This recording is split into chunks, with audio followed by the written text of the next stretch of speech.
All right, something that I didn't know that the Wholesome One just let me know about is that we've got a home and home series all signed up with the Auburn Tigers in 29 and 30.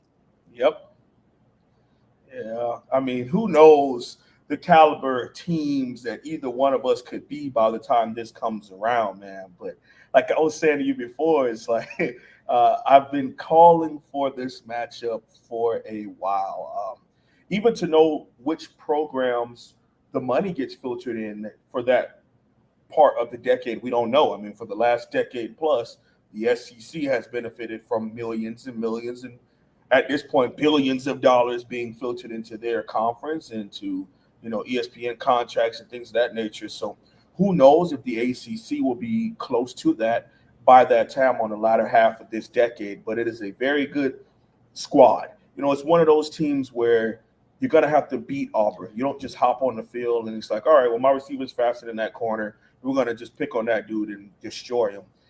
And it's not a neutral site. It's a home and home. And I'm happy that people were calling out not just the SEC, but the topper echelon of college football for all these dang neutral site games.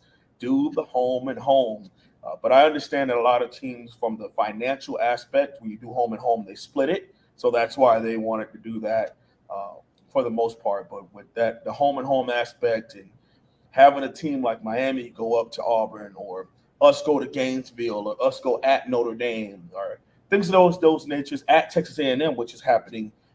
If not next season, I think the season after is at Texas A&M, and next season Texas A&M comes here. But either way, it's nice to be able to see Miami going out and putting our product on the football field in some really good environments. Auburn's a program that I would rank anywhere from 10 to 15 in the country as a program. I'm not talking about this particular team that's going to hit the field in 2021. And certainly a good barometer for the Miami program.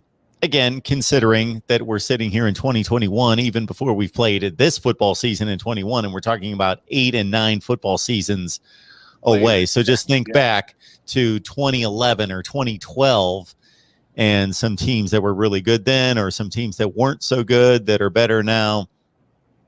Who knows? My guess is that Auburn's going to still have a pretty highly ranked powerhouse of a program to a certain extent, and Miami's going to hopefully improve and be a factor at that point. But again, who knows? That's why I don't even think these programs should be running around scheduling games for 10 and 12 years from now. I would do it completely different. Yeah, I know that's been a big conversation for a little bit now, because you just don't know where you're going to be. 2 or 3 years from now, cool. I think that's not too far away. It's a nice time frame to where you can judge where your program will be and how you can help that program grow to prepare for a game like this. But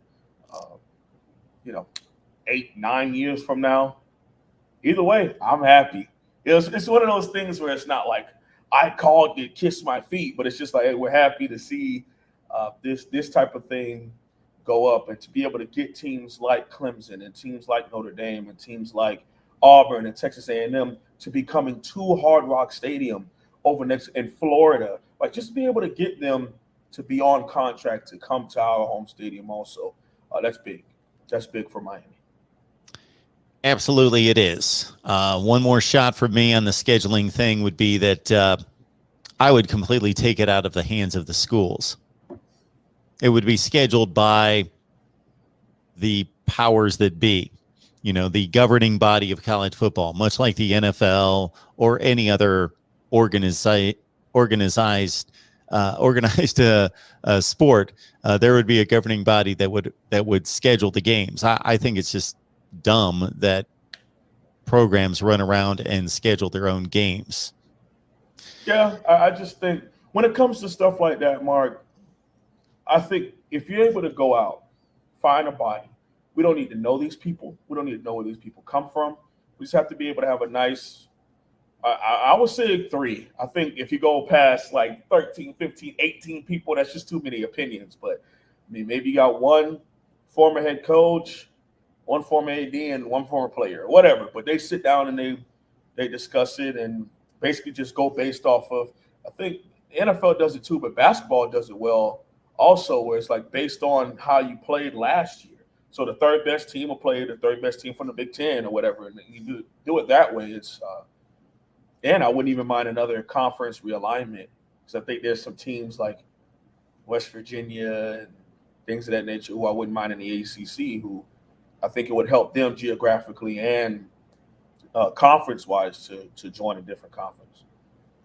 I've got a whole scheduling formula. People can check that out if you want to run to my main channel and look up college football scheduling or ACC scheduling or whatever. I run down what I believe should be done with the whole thing.